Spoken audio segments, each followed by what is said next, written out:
نحمدہ و نصلی علی رسولہ الکریم وعلی آلہ و اصحابہ اجمعین اما بعد اعوذ باللہ من الشیطان الرجیم بسم اللہ الرحمن الرحیم رب اشرح لی صدری ویسر لی امری واحلل عقدۃ من لسانی یفقہوا قولی اللہم ارنا الحق حقا وارزقنا اتباعہ وارنا الباطل باطلا وارزقنا اجتنابہ آمین یا رب العالمین۔ عزیز سامعات، السلام علیکم ورحمۃ اللہ وبرکاتہ۔ جیسا کہ آپ سبھی بخوبی واقف ہوں گے کہ ہمارے لیکچر کا ٹاپک ہے حج و قربانی، قربت الہی کا ذریعہ۔ تو حاضرین، ہم سبھی جانتے ہیں کہ عید الاضحیٰ کا موقع قریب ہے اور حج کی عظیم عبادت کو ادا کرنے کے لیے لاکھوں مسلمان دنیا بھر سے حرم پہنچ چکے ہیں۔ ایک مسلمان ہونے کے ناطے ہمارے اوپر یہ فرض ہے کہ ہم یہ جانیں کہ یہ عظیم عبادت جو اللہ سبحانہ و تعالیٰ نے اپنے فضل سے ہمیں عطا کی ہے، یہ کیا ہے، اس کی کیا اہمیت ہے، اس کا کیا مقام و مرتبہ ہے، اور ہم ان سے کیسے فائدہ اٹھا سکتے ہیں اور ہم ان سے کس طرح کا تعلق قائم کر سکتے ہیں۔ اسلام میں جتنی بھی عبادتیں ہیں، نماز، روزہ، حج، زکوٰۃ، ان سبھی عبادتوں میں سب سے بڑی، سب سے عظیم اور سب سے غیر معمولی عبادت ہے وہ حج کی عبادت ہے۔ تو اس عظیم عبادت کے بارے میں جاننے سے پہلے آئیے ہم یہ جانتے ہیں کہ عبادت کیا ہے۔ اللہ سبحانہ و تعالیٰ نے فرمایا سورہ زاریات سورہ نمبر 51 آیت نمبر 56 میں وَمَا خَلَقْتُ الْجِنَّ وَالْإِنسَ إِلَّا لِيَعْبُدُونَ، یعنی میں نے جنوں اور انسانوں کو اس کے سوا کسی اور غرض کے لیے نہیں پیدا کیا کہ وہ میری عبادت کریں، وہ اللہ تعالیٰ کی بندگی کے احساس کے ساتھ دنیا میں جئیں۔ یعنی جو بھی لوگ دنیا میں پیدا کیے گئے، وہ انسان ہو یا جن ہو، وہ اس لیے پیدا کیے گئے ہیں کہ وہ اللہ کے بندے بن کر رہیں۔ تو سب سے بڑی چیز جس کا ہمیں شعور ہونا چاہیے، جس کا شعور پیدا کرنے کے لیے اللہ سبحانہ و تعالیٰ نے اپنے پیغمبروں کو بھیجا، اپنی کتابیں اتاری، وہ یہی ہے کہ ہم جان لیں کہ ہم انسان ہیں اور انسان کی حیثیت سے اللہ کے بندے ہیں۔ اور بندے کا پہلا کام یہ ہے کہ وہ آقا کو آقا ہی سمجھے اور یہ خیال کرے کہ جو ہمارا مالک ہے، جو ہمیں رزق دیتا ہے، جو ہماری حفاظت کرتا ہے، اسی کی وفاداری ہمارے اوپر فرض ہے۔ اللہ کے سوا دوسرا اس کا کوئی مستحق نہیں۔ بندے کا دوسرا کام یہ ہے کہ وہ آقا کی اطاعت کرے، اس کے حکم کو مانے اور کبھی بھی اس کے خدمت سے منہ نہ موڑے، اور آقا کی مرضی کے خلاف نہ خود اپنے دل سے کوئی بات کرے اور نہ کسی دوسرے شخص کی بات مانے۔ غلام ہر وقت ہر حال میں غلام ہی ہوتا ہے، اسے یہ کہنے کا حق ہی نہیں ہے کہ میں آقا کی فلاں بات مانوں گا اور فلاں بات مانوں گا اور فلاں بات نہیں مانوں گا، یا یہ ہے کہ میں آقا کا اتنی دیر کے لیے غلام ہوں اور باقی وقت میں اس کی غلامی سے آزاد ہوں۔ بندے کا تیسرا کام یہ ہے کہ وہ آقا کا ادب اور تعظیم کرے، جو طریقہ اور وقت ادب اور تعظیم کا بتایا گیا ہے اس کی ضرور پیروی کرے۔ بس یہی تین چیزوں سے مل کر عبادت بنتی ہے، اور یہی احساس، یہی شعور اللہ سے ایک تعلق پیدا کر دیتا ہے۔ لیکن جب تک اللہ کی محبت، اللہ سے ہمیں دیوانہ وار محبت نہیں ہوگی، ہم کوئی بھی عبادت نہیں کر سکیں گے۔ ہماری عبادت میں خشوع آ ہی نہیں سکتا۔ آج ہم جن حالات سے گزر رہے ہیں، آج ہم مسلمانوں کے جو حالات ہیں، ان حالات میں حق پر رہنا اتنا مشکل ہو چکا ہے کہ جب تک اللہ کی محبت ہمارے دلوں میں نقش نہیں ہوگی، ہم یہ کامیابی کی راہیں طے نہیں کر پائیں گے۔ ہماری محبت اللہ سے جتنی زیادہ شدید ہوگی، اتنی ہی آسان ہوگی ہمارے لیے ہماری عبادتیں۔ تو اب سوال یہ اٹھتا ہے کہ محبت یعنی اللہ سے محبت کو بڑھائیں کیسے؟ تو اس کا صرف اور صرف ایک ہی راستہ ہے کہ ہم اپنے رب کو جانیں اور پہچانیں۔ جیسا کہ آپ سبھی واقف ہوں گے کہ پچھلے مہینے ہمارے یہاں اناؤنسمنٹ ہوا تھا کہ ہمارے یہاں کیمپین اسٹارٹ ہو چکی ہے، نو یور لاٹ پر، ہے نا، یعنی جانو اپنے رب کو، پہچانو اپنے رب کو اور واقف ہو جاؤ اپنے رب سے، کیونکہ محبت کی بنیاد واقفیت پر ہی ہوتی ہے۔ عموماً ہم انہی ہستیوں سے محبت کرتے ہیں جنہیں ہم جانتے ہیں، پہچانتے ہیں۔ بالکل ناواقف ہستی سے محبت ہونے کا تو سوال ہی پیدا نہیں اٹھتا۔ اس کو ایک ایگزامپل سمجھ لیجئے۔ مان لیجئے ایک چھوٹا بچہ ہے، اس کے چچا ہیں۔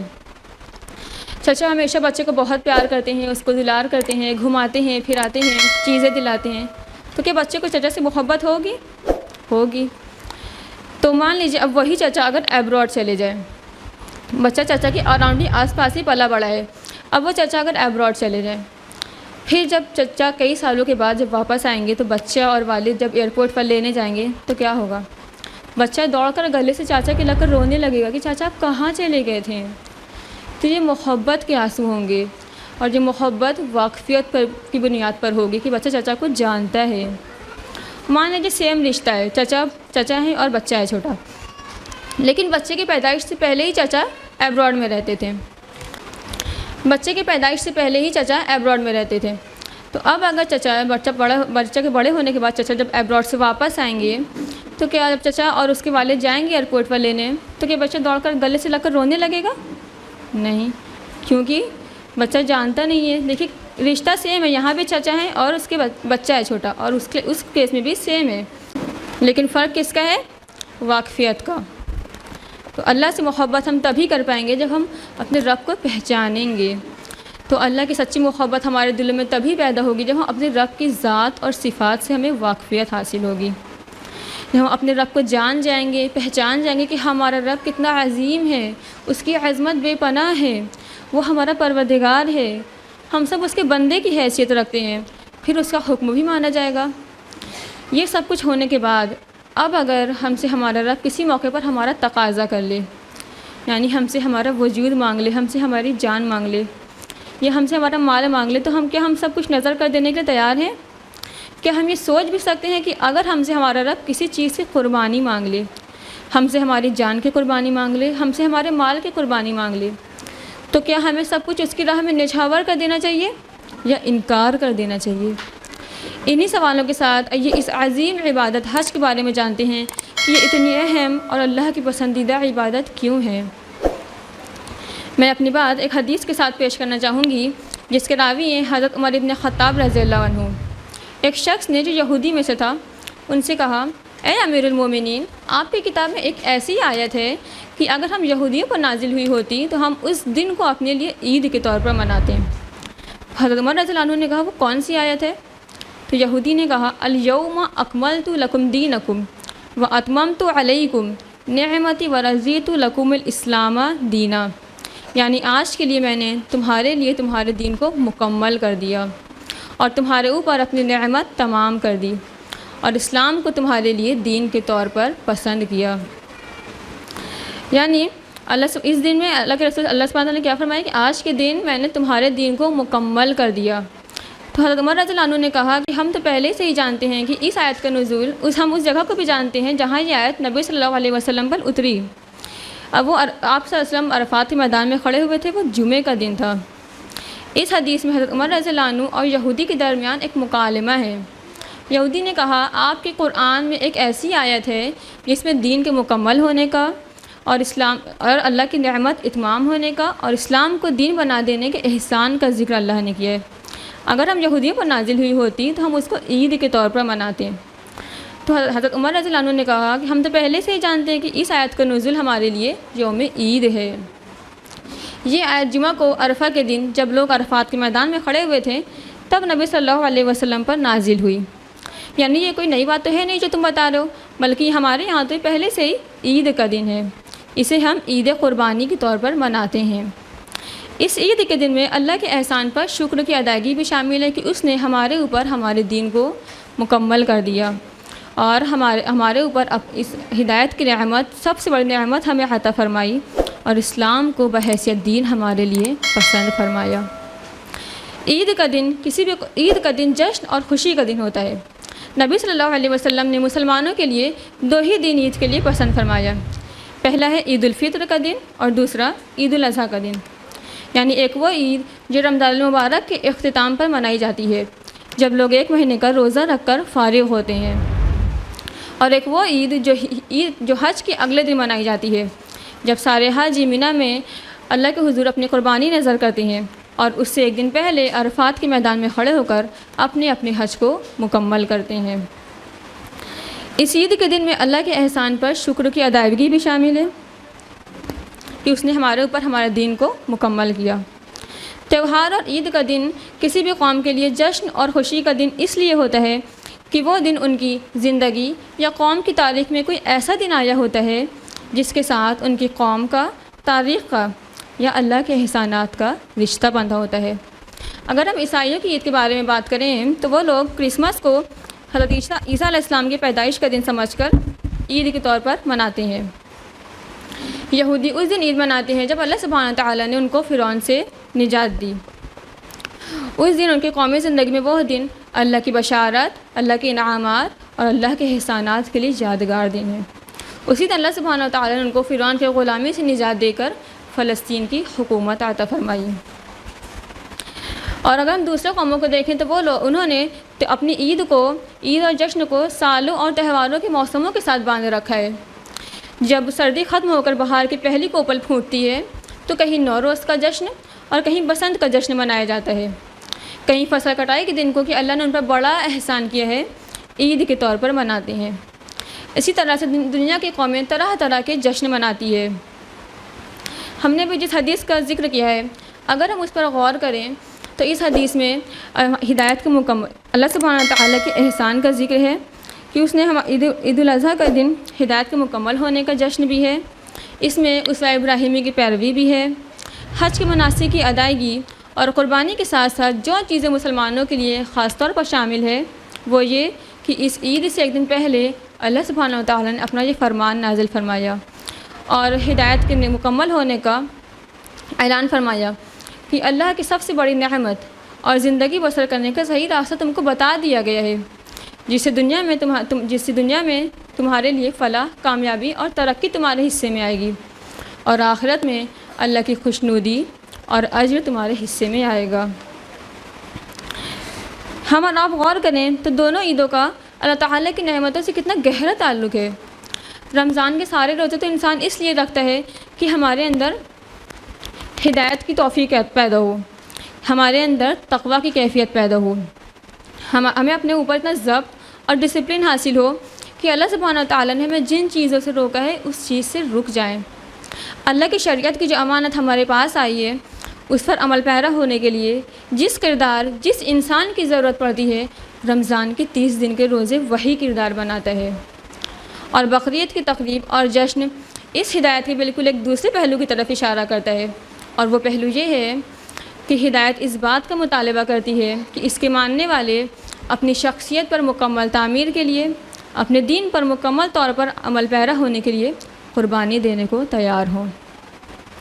جیسا کہ میرا ٹاپک حج و قربانی ہے تو اب ہم بات کرتے ہیں حج کی۔ حج اسلام کے 5 بنیادی ارکان میں سے ایک رکن ہے جو صاحب حیثیت مسلمانوں پر فرض ہے۔ خاص مہینوں میں، خاص مقام پر، خاص لباس میں اور خاص طریقوں پر ادا کیا جاتا ہے۔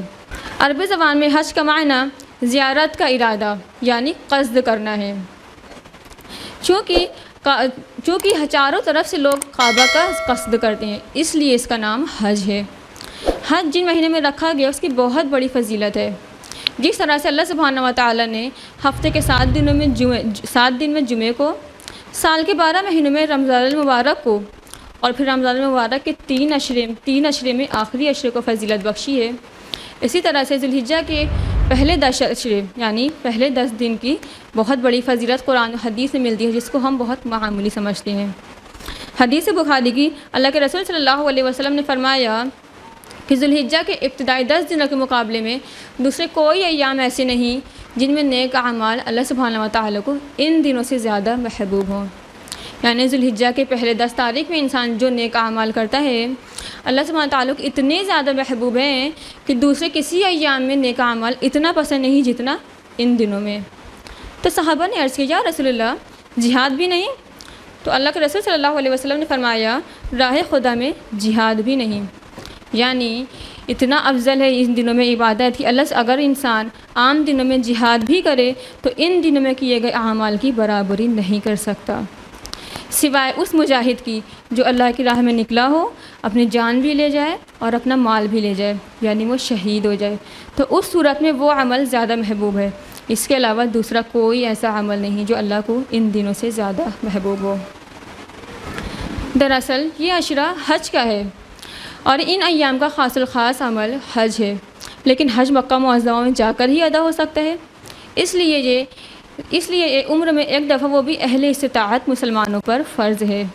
اس کی خاص برکات وہی بندے حاصل کر سکتے ہیں جو وہاں حاضر ہو کر حج کریں، لیکن اللہ سبحانہ و تعالیٰ نے اپنی رحمت سے تمام اہل ایمان کو اس کا موقع دیا، کہ جب حج کے یہ ایام آئیں تو اپنی اپنی جگہ رہتے ہوئے بھی وہ حج اور حجاج سے ایک نسبت پیدا کر لیں، ان کے کچھ اعمال میں شریک ہو جائیں۔ عید الاضحیٰ کی قربانی کا خاص راز یہی ہے۔ حجاج 10 ذی الحجہ کو منی میں اللہ کے حضور قربانی پیش کرتے ہیں۔ اسی طرح سے دنیا بھر کے دوسرے مسلمان جو حج میں شریک نہیں ہو پاتے، ان کو بھی حکم ہے کہ وہ اسی تاریخ کو اپنی اپنی جگہ رہتے ہوئے بھی اللہ کے حضور اپنی قربانیاں نظر کریں۔ اور جس طرح سے حاجی احرام باندھنے کے بعد اپنے بال اور ناخن نہیں تراشواتا، اسی طرح سے وہ مسلمان جو قربانی کرنے کا ارادہ رکھتے ہوں، ان کو بھی حکم ہے کہ ذی الحجہ کا چاند نظر آنے کے بعد اپنے بال اور ناخن نہ تراشوائیں۔ اس طرح سے بھی حجاج سے ایک مناسبت اور مشابہت پیدا کریں۔ حج کے جو مناسک ہیں، اگر ہم ان پر غور کریں تو ذرا سا یہ عبادت شروع سے لے کر آخر تک قربانی، حرکت، سفر، قیام اور وقوف کے اوپر مبنی ہے۔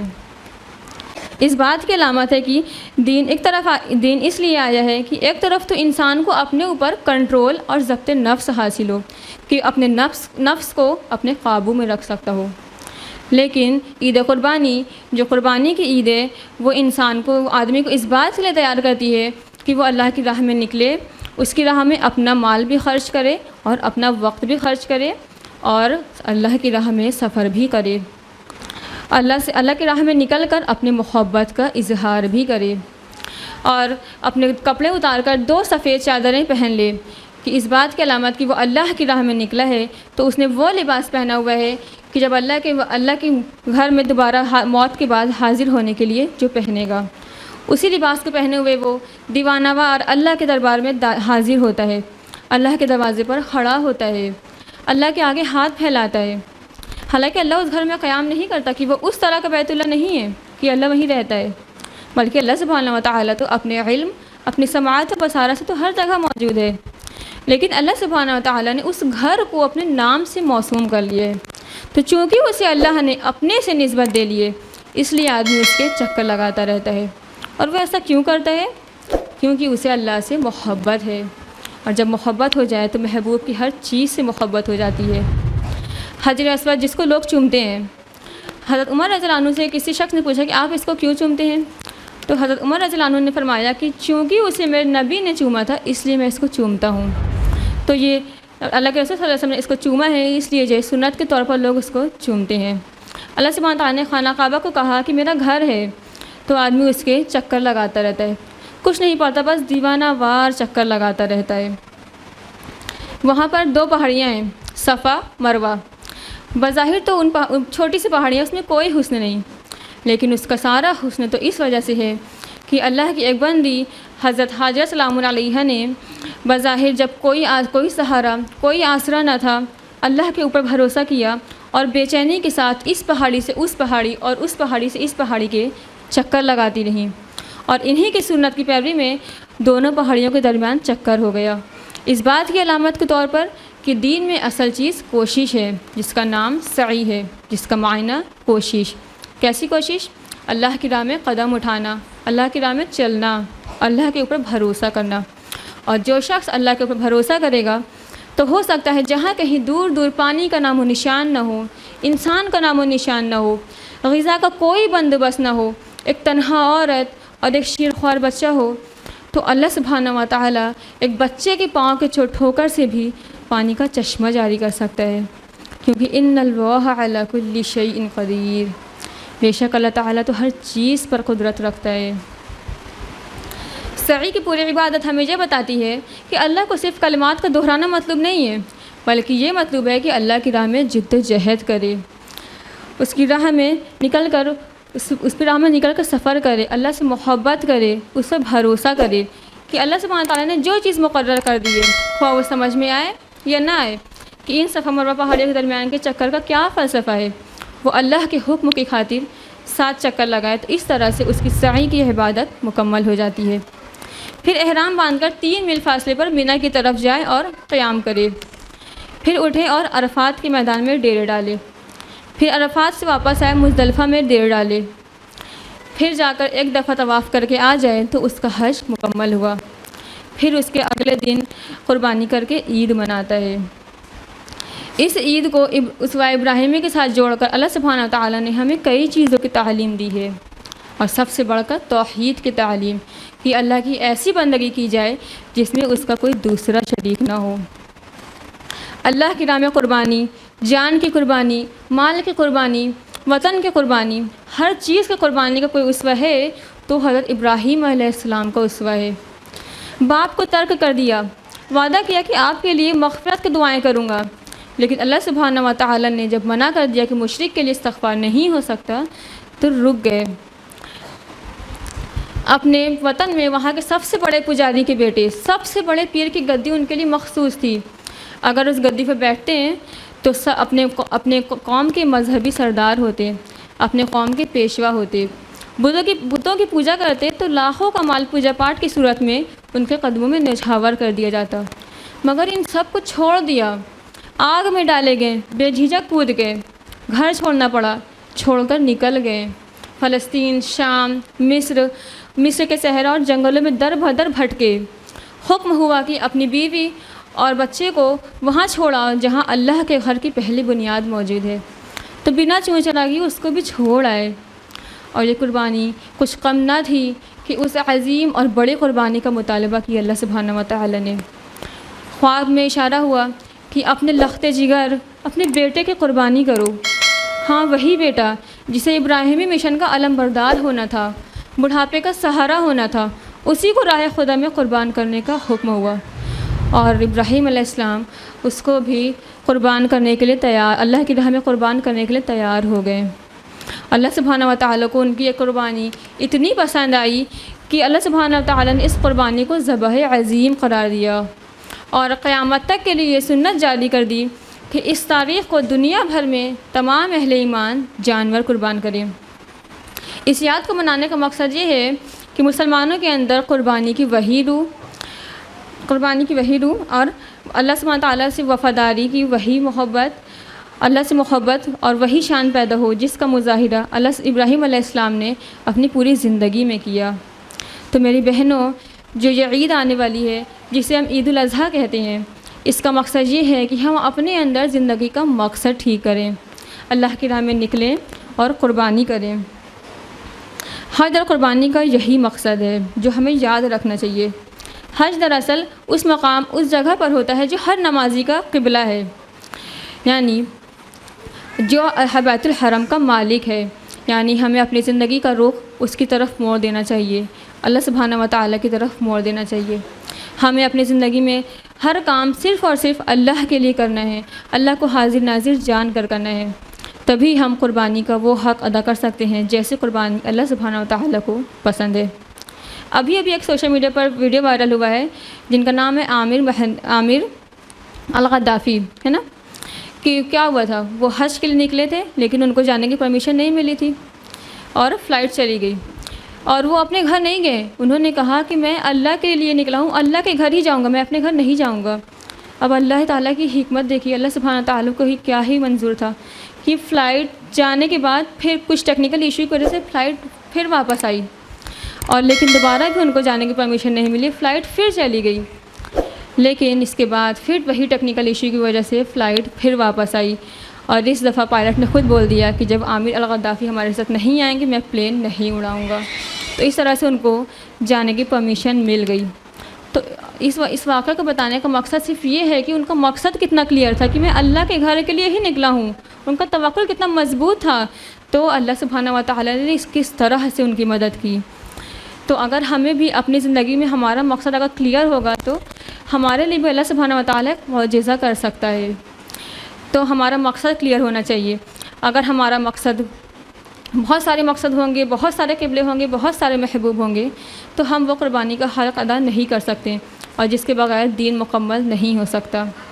تو آپ نے دیکھا کہ حج ہو، قربانی ہو یا عید الاضحیٰ منانا ہو، یہ سب ایک اللہ سبحانہ تعالیٰ سے محبت کا اظہار ہے۔ نماز و روزہ و قربانی و حج یہ سب باقی ہے، تو باقی نہیں، یعنی میرے کہنے کا مطلب ہے کہ نماز و روزہ و قربانی و حج یہ سب باقی ہے، روح باقی نہیں۔ ہم سب کی روح نکل گئی ہے، جس کی وجہ سے ہم یہ سمجھ ہی نہیں پاتے کہ یہ سب چیزیں ہیں ہی کیوں اور ہم کر ہی کیوں رہے ہیں۔ تو مقصد پر واپس لوٹیں. ہمیں جو کرنا ہے اللہ کے لیے کرنا ہے، اللہ کی خاطر کریں گے، اللہ کو حاضر ناظر جان کر کریں گے تو اللہ سبحانہ و تعالی خود بخود آسان کر دیں گے. جب ہمارا مقصد کلیئر ہوگا تو آٹومیٹکلی ہم اللہ سبحانہ و تعالی سے ایک بہترین رشتہ قائم کر پائیں گے. میں اپنے گفتگو کا اختتام ایک حدیث کے ساتھ کرنا چاہوں گی. جلد نمبر 2 کتاب الحج، حدیث نمبر 1521.